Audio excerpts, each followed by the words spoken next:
झारखंड रांची रे डॉक्टर श्यामा प्रसाद मुखर्जी विश्वविद्यालय रे सेरमाखियो आदिवासी को सारुल परब को मनाव केदा आदिवासी पठुआ को जहां रे प्रधान अतिथि लेकाते उपाचार्य प्रोफेसर डॉक्टर तपन कुमार सेक्रेटरी ताहे कनाय आज जा शर्मा लेका गे आदिवासी पठुआ को अकुआ रायरीत मनाव बताव खाते के सारुल परब को मनाव बतावेदा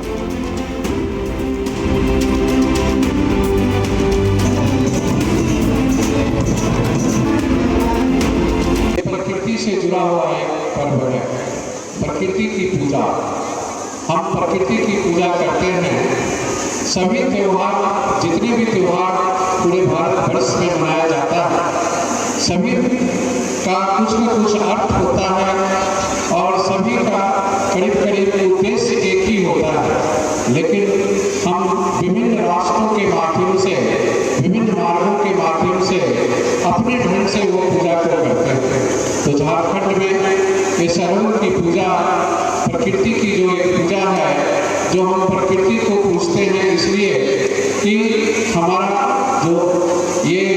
देश है, राज्य है, जो हमारी जनता है, सभी खुशहाल बने